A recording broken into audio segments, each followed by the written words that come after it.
মেঘলা করে আছে, তবুও পেঁয়াজগুলো বসিয়ে দিচ্ছি। পেঁয়াজের সব গাছ হয়ে গেছে, সব বাড়ির পেঁয়াজ, বাড়ির ওই গোল পেঁয়াজ ছোটগুলো আমরা রেখে দিয়েছিলাম বসানোর জন্য, এতে কালি হবে, পেঁয়াজগুলো বড় বড় হবে।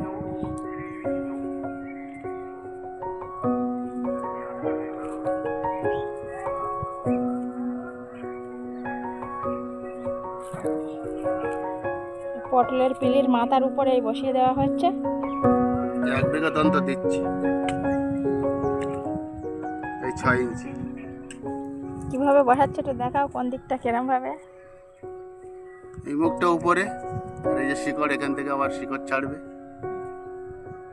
এই পেঁয়াজটা এর মধ্যে দিয়ে গাছ হবে, পেঁয়াজটা পচে যাবে। এরপরে এই বোম্বাই পেঁয়াজই 2-3টে করে পেঁয়াজ হবে, এরা মোটা মোটা।